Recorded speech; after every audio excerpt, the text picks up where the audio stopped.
Selamat malam anak-anak muda. Gue tahu anak muda karena kalau orang-orang seangkatan gue nggak kuat duduk kayak lu pada tuh. Lu pegel nggak? Ini lu pegel nggak? Gini setengah pegel nggak? Pegel kan? Gue nanya sama lu karena muka lu tua soalnya. Kayaknya kita mungkin dekat gitu. Kalau yang ini nih muda-muda nih tuh. Ini iya. Usia berapa? 47, 48? Oh enggak ya. Soalnya kalau usia gue nih duduk kayak gini nih, ini pegel nih, terus ini pinggang pegel. Kalau kalian masih muda, nikmatilah duduk di lantai. Gue cuma punya waktu 15 menit, jadi kita langsung ngomong aja. Gak ada tanya jawab juga ya, bagus. Jadi tidak ada yang bisa nanya-nanya soal gosip hubungan saya dengan Nikita Mirzani. Yang mana tidak ada. Diminta sharing atau berbagi tentang semangat kebangsaan, tentang kaitannya anak muda dengan Sumpah Pemuda. Di arahannya adalah mengarahkan millennials, nah gitu. Tapi kalian mukanya nggak millennials sih. Lagian gue nggak terlalu suka sama label millennials tuh, kayak kurang suka. Karena orang-orang tua tuh kerjanya nyalahin millennials mulu. Jangan, mending kita ngomongin aja apa yang anak muda bisa lakukan untuk Indonesia. Kalau pertanyaannya adalah anak muda Indonesia nih sekarang cinta Indonesia nggak? Itu sudah jelas iya, udah pasti. Nggak ada pertanyaan lagi. Karena gue sempat, atau masih ingat ada zaman-zamannya tuh cinta Indonesia tuh dianggap sebagai sesuatu yang naif gitu. Kalau kita bilang kita cinta Indonesia, orang cinta Indonesia, please deh. Naif banget sih lo. Tapi sekarang kalau lu bilang cinta Indonesia atau lu bilang lu nggak cinta Indonesia atau ada kesan lu nggak nasionalis, wah habis sama netizen lu. Coba berani lu ngomong, gue pengen ganti deh bendera merah putih, kayak jelek, habis lu sama netizen. Kelar lu. Apa kau bilang? Susah itu Ibu Fatmawati menjahitnya dengan merobek bendera biru dari bendera Belanda, kurang ajar. Gitu. Netizen marah sama hal apapun sih. Justin Bieber cukur rambut, netizen ngamuk. Padahal netizen punya salon juga. Enggak, apa urusannya? Ya, netizen ngeliat Agnes Monica nge-gym marah. Buat apa sih otot sebanyak itu? Kerja lu kan nyanyi, emang lu nguli. Mereka nggak tahu Agnes Monica mengisi waktu kosong dengan nguli bangunan. Jangan di-tweet. Jangan di-tweet, nanti gue habis sama fans Agnes garis keras. Atau kalau disingkat, fuck. Fans Agnes garis keras. FAG Kak, fuck. Oke, bagus sudah mulai ketawa. Karena dari tadi gue perhatiin lu diem aja. Gak asik lu pada lu. Atun tuh senior gue di kampus. Gita Gutawa gak seangkatan sih. Jadi terus kalau udah cinta sama Indonesia terus kita ngapain? Nah hal terbaik yang bisa anak muda kayak kita gue nganggap kita anak muda, gue juga anak muda nih. Hal terbaik yang kita bisa lakukan untuk kita dan untuk bangsa kita kalau emang cinta Indonesia adalah dengan berkarya. Gue ulang, hal terbaik yang kita bisa lakukan untuk kita sendiri dan untuk bangsa kita sesungguhnya adalah berkarya. Kenapa? Karena ketika kita pikir-pikir lagi zaman sekarang, negara bisa penetrasi negara lain itu sekarang lewat karya. Udah nggak zaman lagi pakai senjata. Nggak ada kan orang Belanda datang ke sini bawa senjata, boteng gitu, juk. Ada Belanda tumben di Jalan Sudirman. Lagi naik panser Belanda. Setiap negara yang penetrasi ke negara lain lewat karya. Kita merasa Amerika negara yang besar karena kita mengkonsumsi produk-produknya, karya-karyanya, film-filmnya. Padahal harus kita akuin, negaranya juga nggak baik-baik amat juga. New York City terkesan sebagai negara yang kota yang wah New York City keren banget. Gue kesana biasa aja. Anjay. Pembicara lain ngomong anjay nggak? Nggak ya? Gue doang ya? Emang gue doang yang asik. sorry ini gue kurang kopi dulu ya. Enggak, tapi benar. Orang kalau nanya sama gue, New York City kayak apa sih? Jawaban gue persis adalah semua hal buruk yang lu bisa bayangkan ada di sebuah kota, ada di New York City.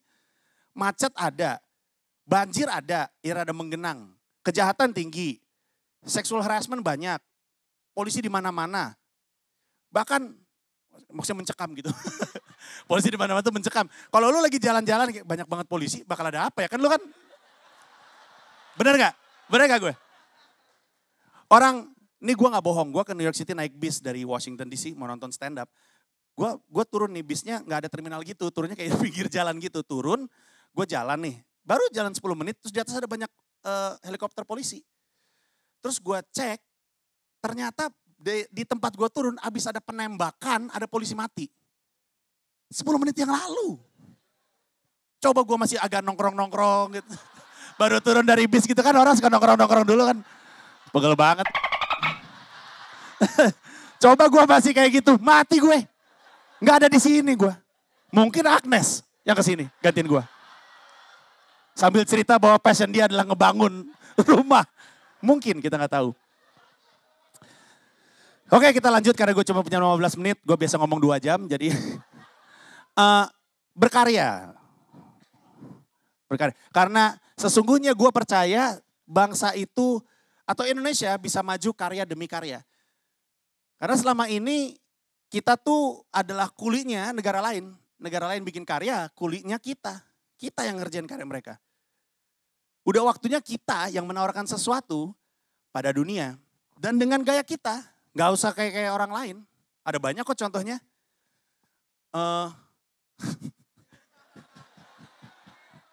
Gue mau nyontek tapi gak ada yang bisa dicontek balik lagi. Kita bisa sebut banyak, gue mencontoh Jogja Hip Hop Foundation. Adalah grup rap pertama Indonesia yang tur Amerika pakai bahasa Jawa. Bener gue gak bohong. Lagunya yang paling terkenal adalah Jogja, Jogja, tetap istimewa. Istimewa negerinya, istimewa orangnya. Yo! Sadis. Kesannya gue. Terus lo, Jogja, Jogja gitu. Siapa tahu. Waktu gue tour stand up, kan gue world tour ya, world tour. Ke 24 kota di 5 benua. Dan ini bukan gue ada gig di luar negeri, enggak. Ini gue rencanain, gue bikin tour, disusun, direncanain, dikonsepin, dicari sponsornya, sponsor utama supaya bisa jalan 24 kota 5 benua. Termasuk benua Afrika. Dan gue pakai bahasa Indonesia, kemudian orang bilang ya elah kalau kayak gitu mah, kalau pakai bahasa Indonesia mah bukan tur dunia. Kalau mau tur dunia harus pakai bahasa Inggris dong. Lah, perasaan grup Korea yang kesini bahasanya tetap bahasa Korea. Abis itu orang Indonesia niat banget belajar bahasa Korea untuk bisa menikmati lagu Korea, drama Korea, bener gak gue? Banyak, lu punya teman yang niat belajar bahasa Korea. Supaya dia bisa menyanyikan lagu-lagu Korea itu. Karena kuping awam akan merasa ini kayak, ini apa sih? Kayak gak jelas gitu kan. Pertanyaan gue, kenapa normal ngelihat orang Korea masuk Indonesia dengan karya berbahasa Korea, dan normal membuat kita harus belajar bahasa Korea, tapi gak normal untuk membuat orang belajar bahasa Indonesia. Kenapa aneh ada orang keluar negeri pakai bahasa Indonesia, kenapa gak kita bikin aja karya sebaik kita dengan bahasa Indonesia, saking baiknya sehingga mereka mau belajar bahasa Indonesia, kenapa enggak? Karena ternyata contohnya, tidak usah. Saya tetap perlu tepuk tangan pujian dari Anda. Enggak, karena lo akan kaget. Setiap gue keluar negeri, ke negara apapun, itu selalu ada orang lokal yang bisa bahasa Indonesia. Selalu ada. Jadi ketika gue keluar negeri, ada orang lokal yang nonton. Di Jerman, beberapa kali gue ketemu, terus gue tanya, kan mereka foto-foto sama gue. Karena mereka pikir gue artis, padahal gak terlalu. Atau orang Jerman, ini kalau ada orang bisa manggung sampai sini, mungkin dia artis gitu. Terus gue ngobrol sama dia, terus gue nanya kenapa lu bisa bahasa Indonesia. Ternyata dia jual beli, dia ada kayak suka ke Bali, ke Jogja, beli pernak-pernik. Dijual lagi di Jerman. Ada yang kuliahnya sempat di Indonesia, gue di Melbourne ketemu orang Korea Selatan bisa bahasa Sunda. Ternyata sempat tinggal di Bandung lama. Terus gue lagi manggung di Frankfurt, ketemu cewek Polandia yang bisa bahasa Indonesia karena dia terobsesi sama Indonesia. Jadi dia hayalan dia tuh kalau punya duit pengen liburannya ke Bali. Cowok tipe dia tuh tipe Indonesia dan dia lagi deketin cowok Indonesia. Jadi sebenarnya kita tuh gak perlu minder dengan kita. Gak perlu minder dengan bahasa kita, gak perlu minder dengan kultur kita, gak perlu minder dengan kulit kita. Dibantu biar gak sendirian, Kasian. Dia mau tepuk tangan tapi ragu soalnya lu diem. Dia,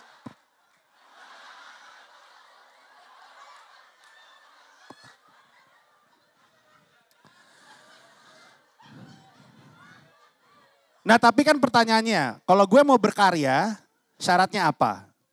3 hal. Kalau lu mau berkarya untuk Indonesia, pertama lu harus tahu rencananya lu apa. Rencana itu adalah bahasa Indonesianya passion. Mau berkarya boleh, tapi berkarya tentang apa? Harus tahu passionnya, harus tahu rencananya apa. Apa satu hal yang lu begitu suka untuk lakukan, sehingga lu mau. Karena kalau lu berkarya cuma ngeliat peluang bisnisnya, percaya sama gue ketika kita berkarya akan susah, ada ngedropnya, ada gagalnya. Kecintaan lu terhadap apa yang lu kerjain yang akan membuat lu bertahan satu. Kedua, supaya bisa berkarya dan bisa mendunia, lu harus cerdas dan cerdik. Gak bisa cerdas aja, gak bisa cerdik aja. Cerdas aja itu sesuatu yang kita dapat dari sekolahan, tapi cerdik adalah ilmu jalanan. Kenapa itu penting? Karena seperti yang kita tahu, teori tidak sesuai dengan praktek. Betul? Suka bingung gak kenapa ada banyak orang keluar negeri untuk kuliah, udah pintar dan sukses di luar negeri, balik ke Indonesia gak jadi apa-apa. Sering dengar kayak gitu? Tahu gak kenapa? Karena kalau dia lagi di Amerika, dia kuliah 4,5 tahun atau mungkin 5 tahun. Kemudian dia sempat 3 tahun kerja di Amerika. 8 tahun dia punya pengalaman di sana. Sementara di Amerika Serikat, kalau lu tahu rencana lu apa, hidup lu udah gampang. Lu tahu lu mau kemana, jalanin aja jalannya. Terus aja, kalau lu persisten dan lu kuat, nyampe sana. Indonesia gak kayak gitu.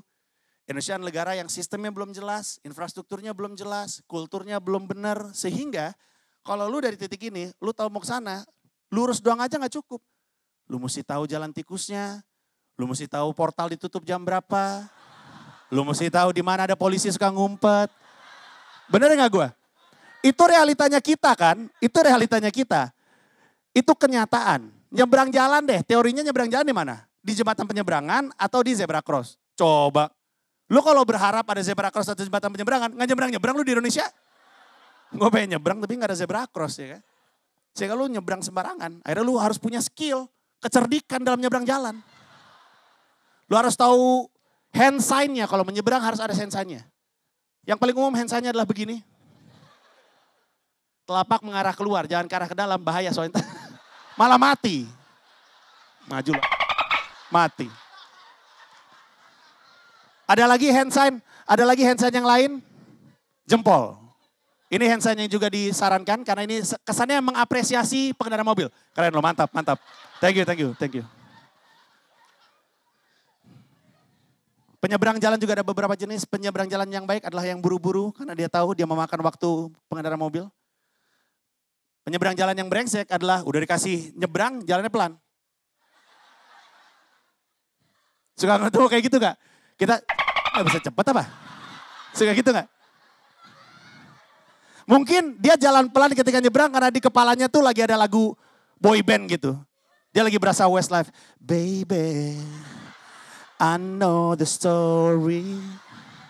I've seen the picture. It's written all over your face.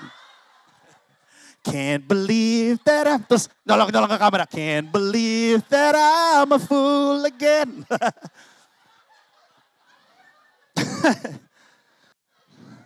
Jadi, tahu rencananya apa, cerdas dan cerdik. Itu orang yang 8 tahun lagi kuliah dan kerja di Amerika, ketika balik dia bingung karena dia kehilangan 8 tahun peluang untuk belajar jalanan. Di Indonesia kan bisnis juga gak selempeng itu, you have to know your way. Harus tahu mana apa lu mesti ngasih apa segala macam. Makanya lu masuk ke toko-toko kelontong suka ada polisi, foto polisi, gak tahu siapa. Supaya ketika ada polisi, ada polisi. Mau minta uang keamanan, ini ada yang buka toots, ada polisi. Itu kecerdikan itu, streetwise, street smart. Dan yang terakhir, jadi lu tahu rencananya apa, lu tahu cerdik dan cerdak itu apa, dan yang terakhir dan ini yang paling penting, lu harus bisa bekerja sama dalam perbedaan. Karena sesungguhnya Indonesia penuh dengan perbedaan. Tapi kalau lu cuman mau kerja dan hanya bisa kerja dengan yang sama lu akan kesulitan di Indonesia. Karena lu akan ketemu dengan perbedaan. Lu akan ketemu dengan orang yang antara beda jenis kelamin, atau beda suku, atau beda agama, atau beda pilihan politik, atau beda cukur rambut, atau beda boyband yang disuka. Siapa tahu ada yang berantem karena boybandnya gak sama. Gue Westlife, gue NSYNC, mau lu apa? NSYNC. It's gonna be May. Oh, berantem. Dan ini adalah masalah terbesar Indonesia karena kalau lu perhatiin salah satu ciri khas yang menggambarkan Indonesia masih kesulitan bekerja sama dalam perbedaan adalah setiap cabang olahraga Indonesia yang berprestasi pasti perseorangan atau berdua. Bulu tangkis, tenis, karate, apalagi catur, angkat besi, judo, giliran basket, bola, sulit. Karena kesulitan untuk bisa bekerja sama dalam perbedaan. Nah, bisa memahami tiga itu akan membantu lu dalam berkarya. Dan ketika karya lu kerjakan terus karena itu rencana lu, harusnya semua akan bertumbuh jadi lebih baik lagi. Dan moga-moga di dalam ruangan ini ada orang, 1, 2, atau mungkin banyak yang karyanya dikerjakan dengan begitu serius, dengan begitu kecintaan sehingga akhirnya bisa menembus dunia. Semoga itu terjadi karena Buka Talks. Asik. Udah gue sebut ya, buka lapak gue sebut Buka Talks. Terima kasih semuanya, selamat malam, thank you. Buka aja Bukalapak.